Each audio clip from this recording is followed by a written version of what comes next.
Now, the points table.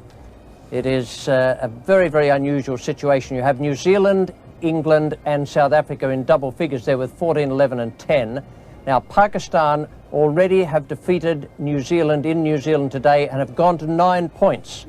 The West Indies, therefore, must win today's match against Australia if they are to make the semi-finals. And if they did that, if they won this game, they would put out Pakistan. Alan Border decided Australia would go in first. Moody and Boone were the opening batsmen. We join play now in the 4th over. 10 runs on the board without loss. Benjamin is the bowler. Taking strike is David Boone. Good shot from Boone. Loves them on leg stump. Beautiful on drive. That'll go to the boundary. Yes, it's 4.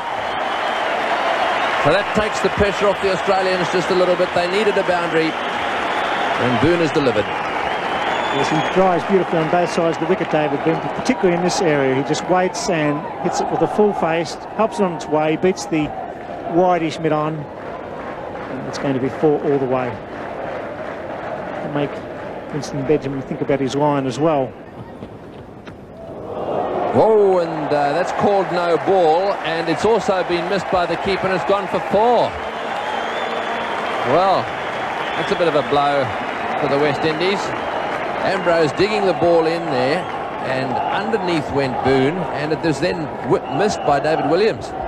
It dipped a bit. It was poor cricket, wasn't it? It was certainly no ball. It was in very short, and Moody did duck, swung away from Williams, but didn't go for 2 hands, just knocked it away with the glove, raced away for 4 no balls.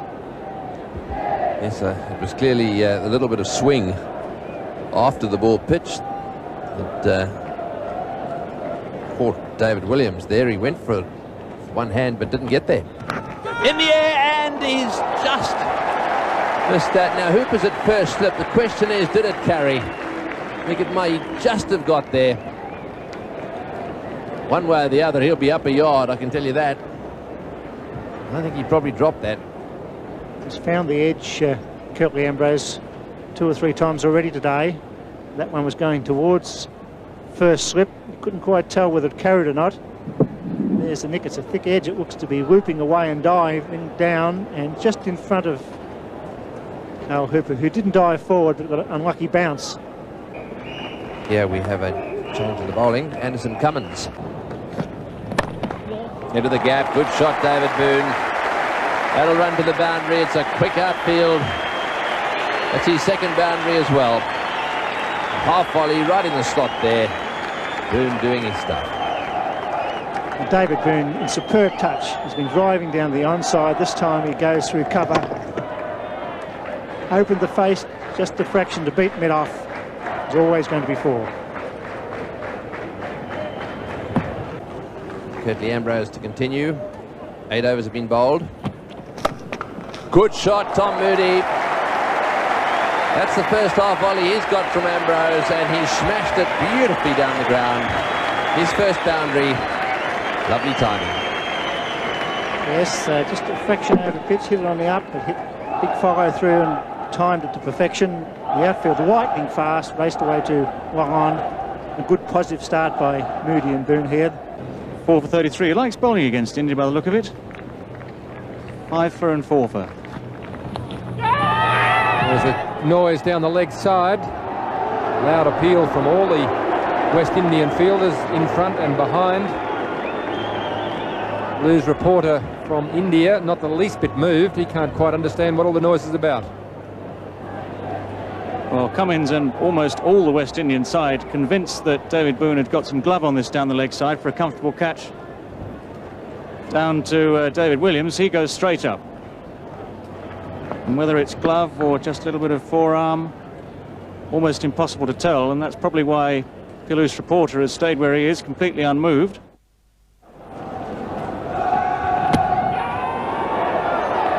It's in the air. There's another loud appeal. There was a suggestion of an inside edge onto the pad. Carl Hooper has dived forward and to his right from first slip.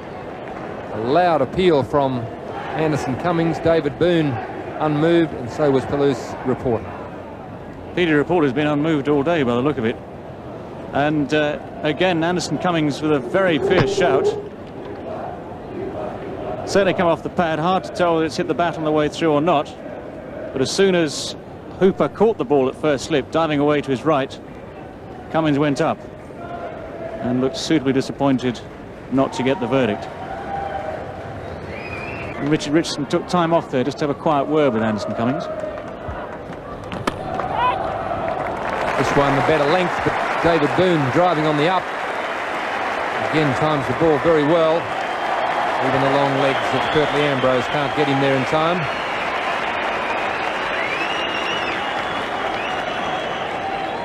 Exactly the same place that David Boone hit Winston Benjamin earlier in the day a couple of times. And this time, having had 2 good shots, stopped by fielders, he's found the gap perfectly, hit the ball straight down the ground there. It's a very, very good shot.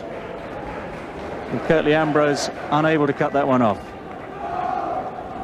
The 3rd boundary for David Boone, and some suggestion that his running between wickets during this series has not been all that good. Timing again very good. This time Anderson Cummins takes some pace off it and allows Curtly Ambrose to keep it down to 2 runs. Australia at the end of 14 overs, none for 50.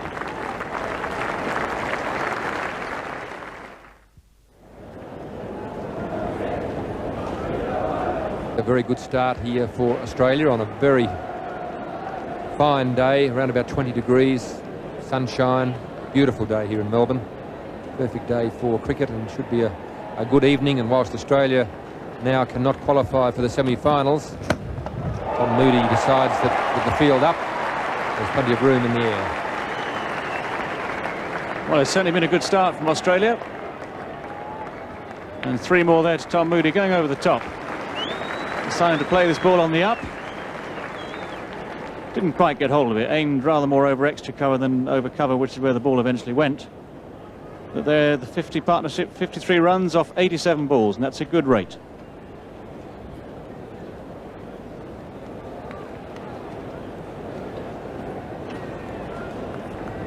David Boone being the senior partner, he's 28 not out. Tom Moody, 16 not out. David Boone has no trouble picking the gap straight down the ground. That's his 4th boundary for the innings. Timing the ball very, very well. This time Winston Benjamin over pitching, clean full toss to David Boone. And he's in the sort of form that he's not going to miss these. And again, straight down the ground. That's a sign of a batsman very much in form. Hit it straight and time it, it's going to be 4. Never too many fieldsmen down behind the bowler. Struck it well on the onside of the wicket during the innings, and just shows that he can hit it on the offside as well. In the air, very good try from Carl Hooper at slip. Frustration for Winston Benjamin. Almost the middle of the bat there, just gliding it down the offside. So a little bit more luck there for David Boone. This would have been a brilliant diving catch. Hooper fairly fine at first slip, making a lot of ground to his right. Just getting the fingertips on the end, and he's been in the action today already. Phil Simmons, the medium pacer. Really the specialist batsman who does a bit of bowling. Tremendous shot. He really gave that everything.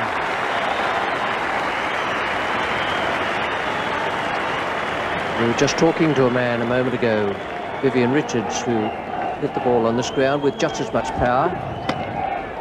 But I suspect no more than that. Carl Hooper, if the baton is followed, will bowl his 10 overs straight out.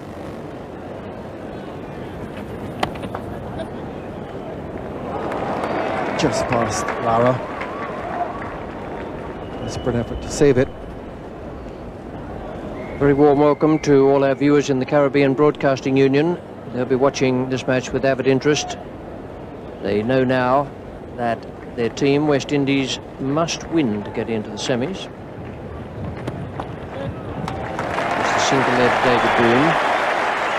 50 for Boone and no wicket for 89 for Australia.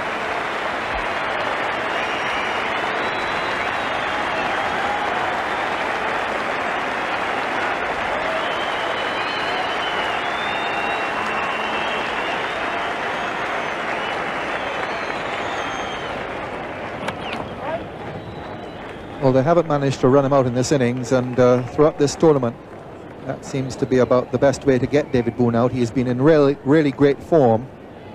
It's been his running between the wickets that has caused him problems. 50 off 86 deliveries. There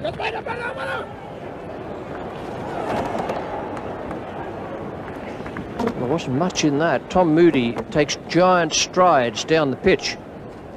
Very tall man, terrific stride, but ooh, it was the fumble that did it. It saved him. Direct hitter, a clean take, and he was gone for all money. He's placed that well for 4. That's 7 off the over with that boundary off the last ball. And Australia no wicket for 94.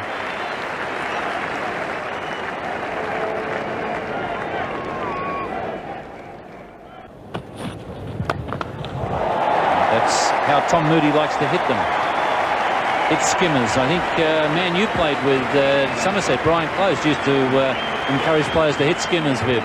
Yeah, I think so. He always used to say to us young players that when you get a chance, you can go over the top. You know, he didn't obviously give you any stick for doing such. That's a good shot here. I'm pretty pleased with that.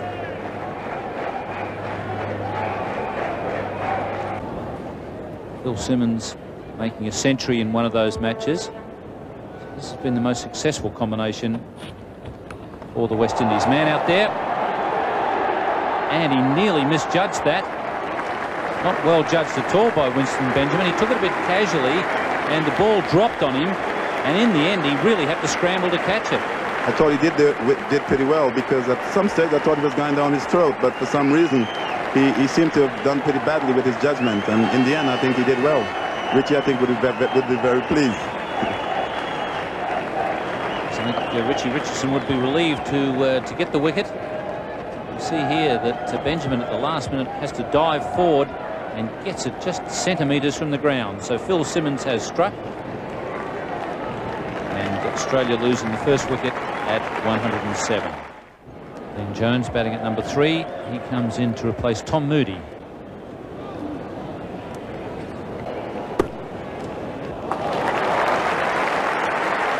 It's beautifully timed.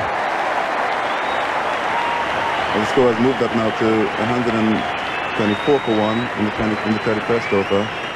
I think that's pretty good going in. Yes, David Boone has certainly given them a platform for a big score.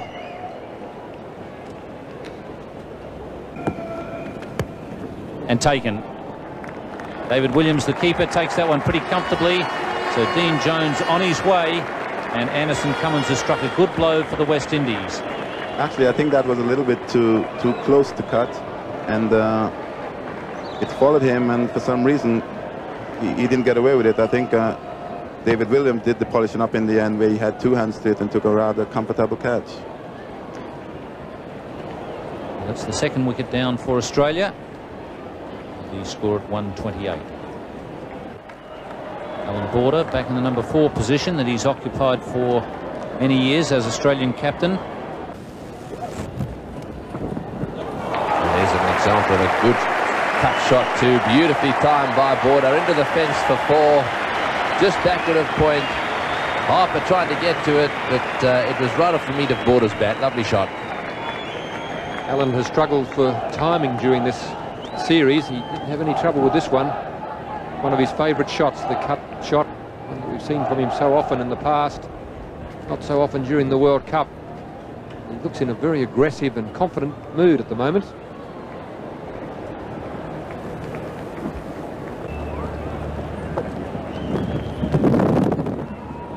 Big appeal there, and he's given him out. LBW. That must have just held up a little bit. It's not often that you see the left-hander given out. He was, mind you, playing from the crease, and I suspect that one just held its line. Very hard for a right-hand bowler to get an LBW against the left-hander. Got a pitch in line and straighten, which that one has done. It was right on middle stump. David Shepherd had no hesitation. Alan Border continues his run of outs for the World Cup. He's out for 8, Australia 3 for 141. It's Mark Waugh now. Ambrose opened the bowling, no wicket for 25. That's a good shot by Boone into the gap on the offside. That outfield quick, and into the fence it goes. Cannot afford to drop it short to him. David Boone may be having some problems with a knee injury, but it hasn't affected his footwork here. Down the wicket, making room for himself. Getting outside leg stump to give himself room on the offside. His form has been very good throughout the summer. He's been the premier Australian batsman. And that's wrong-footed, the backward point fielder. And off the back of the bat, 2 runs to Mark Waugh. Well, you could say this is nicely placed. Not quite intentionally, but it's dropped right in the gap over point between third man and deep cover. Mark Waugh trying to pick this up a long way over square leg. And the shot not matching his ambition, but comfortably 2 anyway.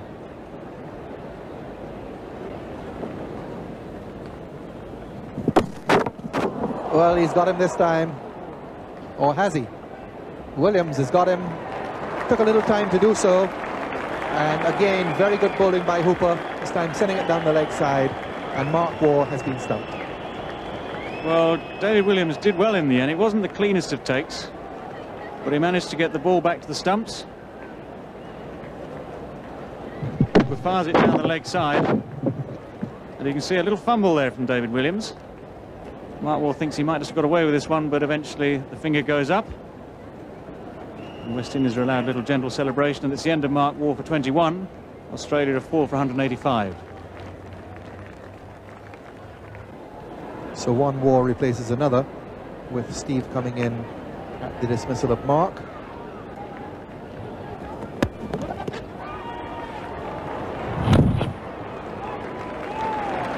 So some nerves here for David Boone as he approaches his 100. He gets his 99th run, and in the course of the over could well have been an edge onto the pad of Williams earlier off the bowling of Hooper. He's gone to 4,000 now, but he would be more concerned with the last run to get him to a century. So 5 overs remaining, and David Boone, who will now have strike from Andy Cummins, is within 1 run of his century.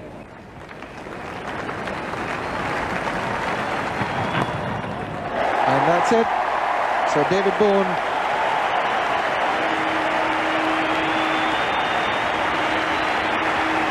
on 100. Well, the crowd have loved every moment of that. It's a very fitting way for David Boone to finish off his international season this year. He has been Australia's leading batsman. He's been in very good form all the way through it. And that's a catch. Under it is David Williams. It's taken a long time to get there, but in the end it falls safely into his gloves. And David Boone goes for an even 100 for the 2nd time in the competition. Well, David Boone tried to celebrate his 100 with a slightly over-ambitious shot. He's aimed a long way over deep mid-wicket, which is where he wanted to hit this ball. It's come off the top edge of the bat, and it's hung in the air for a long, long time. And David Williams very, very cool underneath it. Very calm indeed. And a wicket for Andy Cummins. And Australia 5 for 189. New batsman is Ian Healy. Yep. It's good running. He's up to 200 for 5. So that means that the West Indies will probably be batting in very even light. So that's in their favour.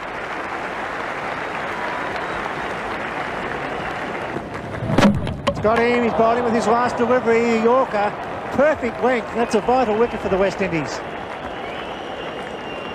Well, we've seen Steve Waugh bowled during the World Series competition, bowled with a full toss. I think it was Patrick Patterson of the West Indies that clean bowled him with the full toss. And once again, that one going past the bat on the full. So it's the 2nd time that I can recall against the West Indies that Steve Waugh has missed a full toss. Australia 6 for 200. Peter Taylor makes his way to the centre of the MCG. A good crowd in, around about 25,000. It's well chipped away, and he finds the gap. Simmons coming around. May just get it, he doesn't. So that's 4.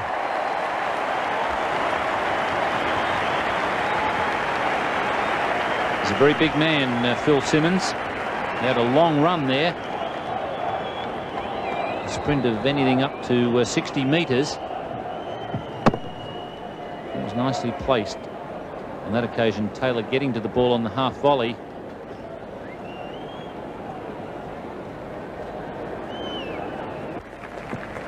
Winston Benjamin to bowl the final over. Peter Taylor. Peter Taylor chips it over mid-wicket. Should get at least 3. Well picked up. So 3 to Taylor. 1 ball remaining.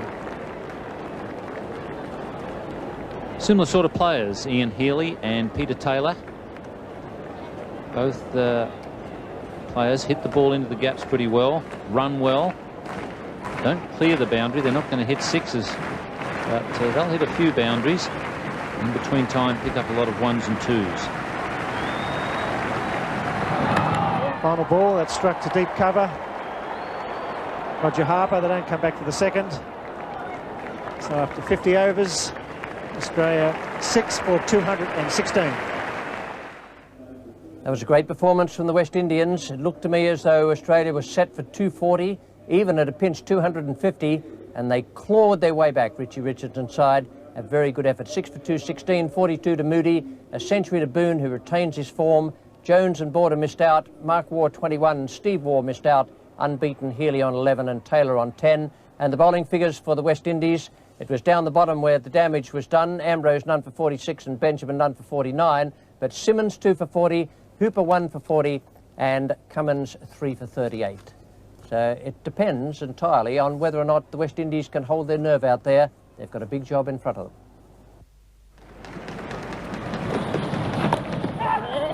And Haynes gets his first runs with a delicate leg glance of his 17th delivery. Desmond Haynes finally gets off the mark.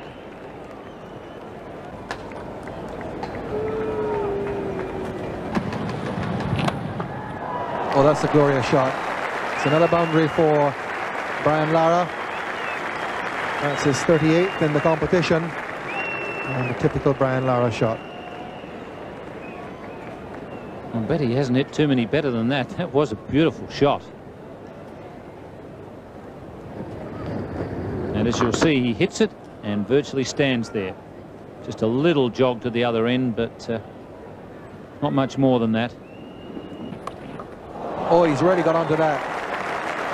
No ball has been hit harder today. That was 4 from the time it left the bat. Well, that was a Viv Richards shot if I've ever seen one.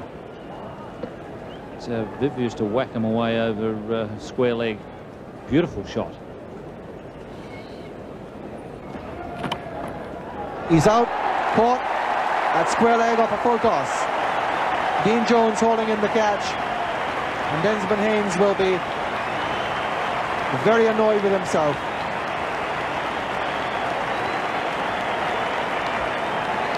Came right off the middle of the bat, travelled like a rocket, but straight at Dean Jones.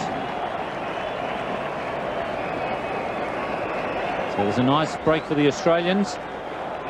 Craig McDermott didn't get all that excited about it, but he has the first breakthrough. West Indies 1 for 27. New batsman is Phil Simmons. He's come off a century against Sri Lanka in the last match. And a specialist opening batsman coming at number 3 here, with Desmond Haynes having gone. Full toss got him on the legs, and usually you put those away for 4. This time Haynes put it in square leg's hand. So here is Simmons.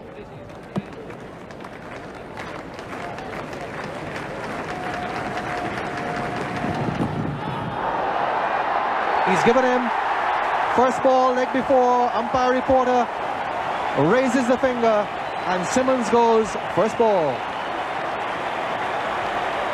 Simmons looked like he was a little shocked to be given out. He did appear to have his front foot across a fair bit. It may be that umpire reporter didn't feel that he played a shot, but he did seem to have the pad outside the line of off stump, and in fact he did get it outside off stump. And I think that Phil Simmons is a little stiff to be given out there. Simmons is out first ball for a duck, The West Indies are 2 for 27.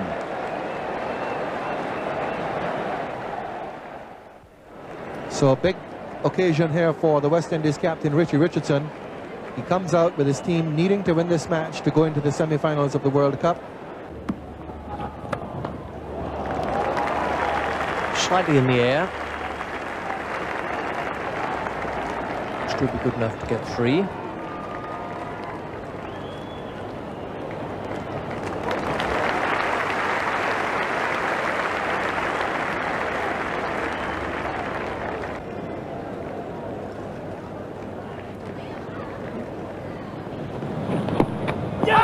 Shout, he's gone. He looks at his pad, Richie Richardson, but there's a big noise. And that's a big blow for the West Indian side. Well, you reckon he's out? I'm not so sure about that. Richie Richardson having a look down at his pad there, very disappointed. A vital wicket for Australia. This will be a very interesting replay. See if we can pick exactly what the ball did hit. Just keep an eye on the pad. Well, it looked to me as if it beat the outside edge of the bat, and he is indicating there that his bat hit the inside of his pad, and that was what made the noise. Well, that didn't have any impression whatsoever on umpire reporter. He's given Richie Richardson out for 10, and that's the score, 3 for 59. Keith Arthur makes his way to the centre. All of a sudden, West Indies in a lot of trouble at 3 for 59. That's a very good shot through the gap on the offside. That'll be 4. Or is it going to slow up? Oh, it's just slowed up. A little bit of heavy grass down in the boundary down there. That's that new area. I had to replant the grass. Looks as if it was going to be 4. Keith Arthur just struggling there to put that on ball. And Whitney always at the left-handers. It's quite wide. It's well struck. Beautiful shot. Jones is the man coming around from cover point. They should get 3. Yes, that's good running. They need to be aggressive between the wickets, the West Indies. It's a good challenge, 217 on the Melbourne Cricket Ground. You must run well.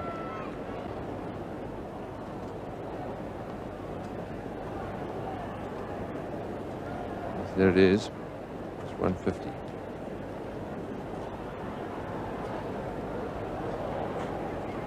Laura looks as if he's struggling a little bit.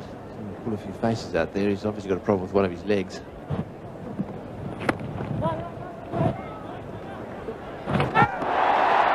Umpire reporter had no chance there because he was in a terrible position. It wasn't out, but he got himself in a real mess. He was sort of half side on, and lucky that was a not out decision anyway. Yes, I think he went to the wrong side here. Got himself in a bit of a tangle. Notice he comes onto the side opposite to where the ball's gone. Normally the umpires go across.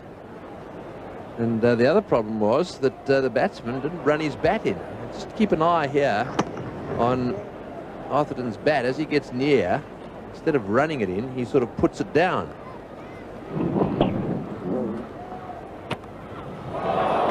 That's good value for that shot. Flying away for 4. The first boundary in 14 overs for the West Indies, so that's much needed 4 runs.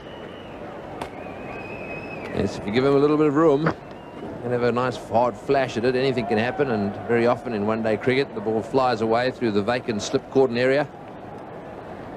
And that's exactly what happened there. That's well struck. What a glorious shot. He's not even running. I hope it goes all the way. The batsman has not moved from the crease. He really knew that was 4, Brian Lara. He just stood there and watched that ball race away to the cover boundary. Glorious stroke.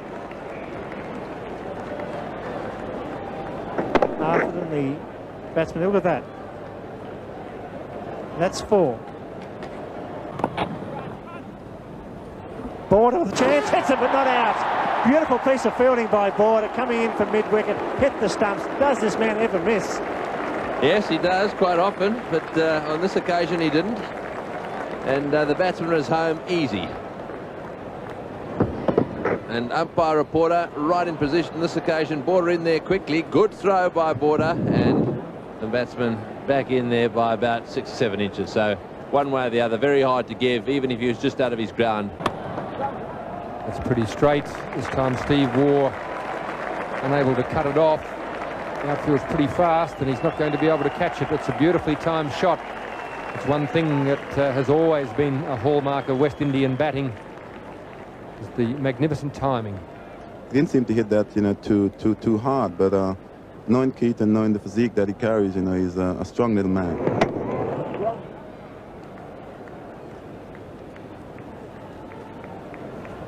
Playing a lot straighter too, which I think is where he was making his mistake earlier in the summer. It's in the air and he's caught, and that's a wicket that the West Indies could ill afford to lose. Mike Whitney is happy. Craig McDermott is the fieldsman at mid-off, and Keith Arthurton is on his way back to the pavilion. In the West Indies point of view, I think they could have done without that, because he was timing the ball pretty well. He looked pretty good, and I think what is needed now is for someone to give Brian Lara some support. Just driving on the up, timing there a little astray. Mike Whitney just wished him all the best on the way back to the pavilion. And the West Indies now struggling at 4 for 83. Gus Logie is the new batsman for the West Indies.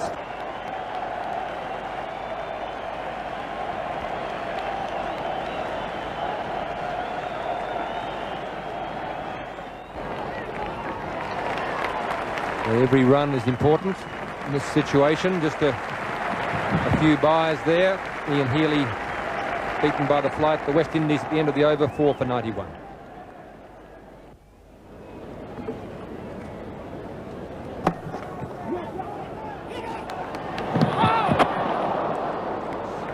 Fairly ambitious run there, and finishes up being a chance for 2, although Craig McDermott's quickly onto it.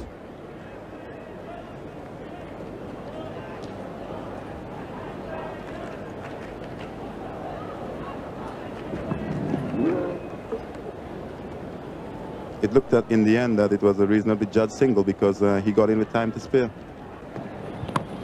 That's gone. It's a brilliant catch. Michael Whitney giving a bit of room for Gus Logie to drive. He's got a thick edge, which in one-day cricket is often a very good shot. But Ian Healy, up to it, has dived away to his right and taken a brilliant catch. This is what I think the cricket is all about, you know, is when you do get a half chance, because I think he took that in front of a normal sort of a second or first slip, and that was a magnificent catch. We don't see much better. We certainly don't, and that could well be the match-winning catch, a very important wicket for Australia. Gus Logie, who has failed to get a start again, is on the way back, and the West Indies, after in the middle of the 27th over, 5 for 99. Carl Hooper is the new batsman, as the West Indies now struggling.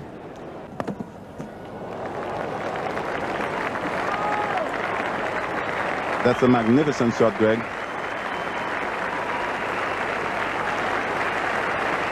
But that's Brian Lara's 50. That's a perfectly played 50, well timed.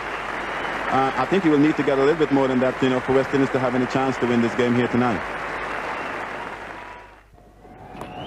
And he's gone. Caught it slip. They aren't. The last ball from Michael Whitney gets his 4th wicket. And Carl Hooper is caught at slip, and the West Indies' hopes of reaching the semi-finals are fading.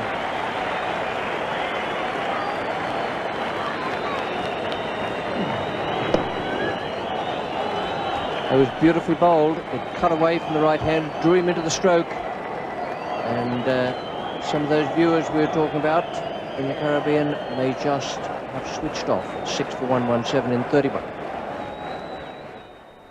David Williams has played one innings of note so far in this competition, and that was an important innings, although West Indies still were beaten by New Zealand.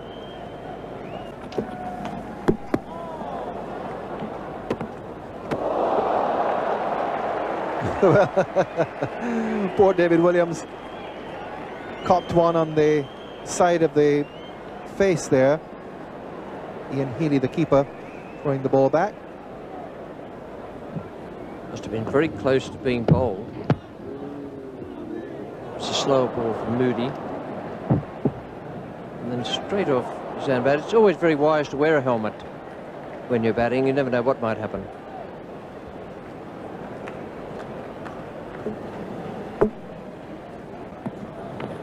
And That's an easy catch, mid-wicket. Williams goes. Ball just lobbing up as he played across it, as he did in the last over, in fact. There was a leading edge which didn't quite carry back to the bowler, and now it just lobs to mid-wicket, and the West Indies lose their 7th wicket. Not sure what that was. May have got up more sharply than he expected. But, he's not a very tall chap. Certainly got up to round about chest high. May have surprised him. But it's done West Indies no good at all. 7 for 128 in 35. Bit of a surprise here in that Winston Benjamin is coming out in place of Curtly Ambrose. Oh, it's a run out, miles out. He kept coming, and that's the end of Lara. He wanted one, Benjamin said no. Lara kept coming. A comedy of errors, and tragically for the West Indies, the end of what was a fantastic innings by Lara. Must have been pretty frustrating for him too. Yes, he was yelling, come, come, come. Ball going from the inside edge of the bat onto the pads. By that stage, Brian Lara gave it away. Steve Waugh was the man who just dollied it to Tom Moody. Gently lifted one bail, and then did the job for the umpire by putting the bail back on. Lara gone for 70. The West Indies 8 for 137. Curtly Ambrose, the new batsman. 68 one-day internationals he's played. He's hit that one magnificently. That was right into the slot, and Winston Benjamin really let it go. And he hit it so well that the middle fieldsman there had no chance of cutting it off. There's a lot of wrist work in this. And he needed it to, it was almost a Yorker, to dig it out and make it flash away to the boundary like that. It needed a lot of wrist work.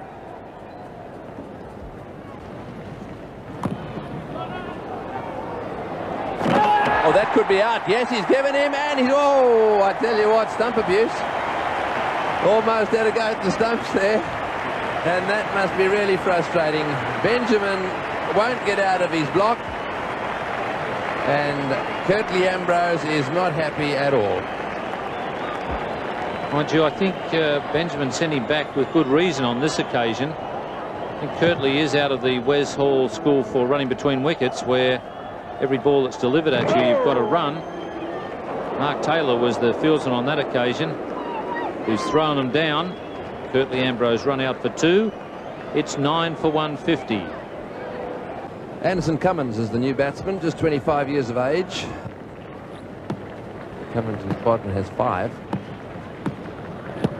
Oh, big appeal, yes, and he's given him out. Out LBW, off the bowling of Waugh.